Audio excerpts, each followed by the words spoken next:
Всех приветствую на своем канале. Сегодня свой обзор я хочу посвятить игрушке бронеавтомобиль из серии «Военная техника», которая производилась на Тульском патронном заводе. Точную дату начала производства этой игрушки установить не так просто, но известно, что игрушки серии «Военная техника» начали производиться в 1967 году. Также известно, что перестали их производить в 1995 году. Судя по отзывам коллекционеров на форумах и фотокоробок, начали производство этого автомобиля в начале 70-х годов. Прообразом для этой игрушки послужила реальная бронированная разведывательно-дозорная машина БРДМ-1, предназначенная для ведения войсковой разведки. Была создана в 1954-56 годах для замены легкого бронетранспортера БТР-40 в роли стандартной легкой разведывательной штабной и связной машины советской армии. По сравнению со своим предшественником, БРДМ-1 имела повышенную проходимость за счет применения шасси с двумя дополнительными парами опускаемых колес и амфибийной способности, а также больший запас хода. БРДМ представляла собой плавающую колесную двухосную с обеими ведущими осями машину, оборудованную устройством для преодоления окопов, траншей и водных преград и системой централизованной подкачки шин. Для управления машиной на плаву использовались водяные рули, смонтированные в трубе водомета, и передние поворачивающиеся колеса машины.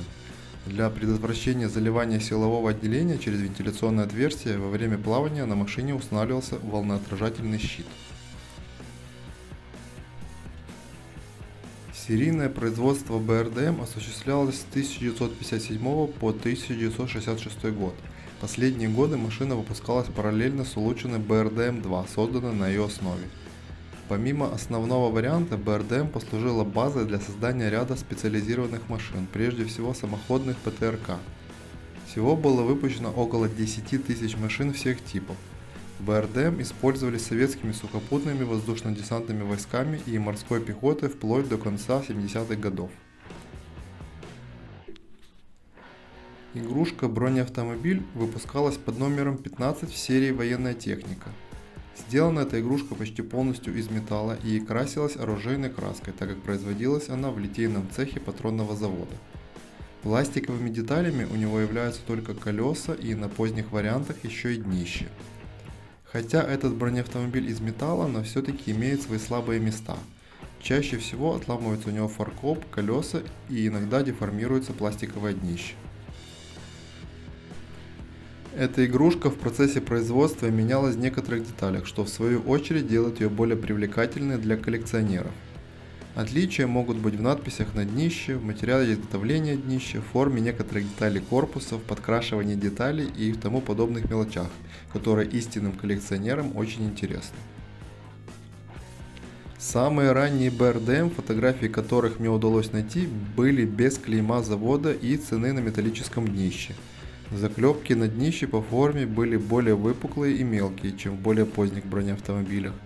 Отличительной особенностью ранних БРДМ является фаркоп, который сделан в виде пластинчатого крючка на заклепке. Передние фары подкрашиваются белой краской, а звезда по бокам красной. Оси колес спрятаны под днищем и их не видно. Все выступающие линии на корпусе игрушки толстые и рельефные. Следующий вариант раннего БРДМ отличается фаркопом. Теперь он не пластинчатый, а отливается вместе с корпусом. Бронеавтомобиль с металлическим днищем имел несколько разновидностей. Кроме названных выше, без каких-либо надписей и с разными видами фаркопов, позже стали производить сначала только с ценой 85 копеек на днище, а потом добавился еще и логотип завода. Заклепки на днище становятся больше по размеру. После букв указания цены ставятся точки. Скорее всего, из-за технологических сложностей, а может быть для удешевления, позже днище стали делать из пластика. Это несколько ослабило нижнюю часть военного автомобиля, так как оси колес стали крепиться в пластиковые проушины, и они уже не были скрыты под днищем. Это изменение стало причиной частой поломки колес. Сначала на пластиковых днищах были и цена, и логотип. После букв указания цены точки уже не ставились. Затем с пластикового днища пропала и цена, и логотип. Также уже не подкрашиваются красной краской звезды, а белой краской фары. На самых поздних моделях 90-х годов покраска игрушек может быть разных оттенков зеленого цвета. Подобная игрушка производилась силами Запорожского трансформаторного завода, но отличалась она прежде всего другим логотипом на днище. В моем обзоре представлен бронеавтомобиль раннего периода с металлическим днищем, на котором есть цена, но еще нет логотипа. Коробок к этой игрушке, судя по всему, было несколько разных вариантов, которые отличались по дизайну, цвету и надписям. В составе наборов автомобиль размещался просто в общей коробке в выделенном ему месте в пенопласте. Если вам интересны игрушки серии «Военная техника», то на моем канале есть еще обзоры по этой тематике. Переходите по ссылке, которая появилась сейчас у вас на экране. Всем мирного неба над головой и до новых встреч!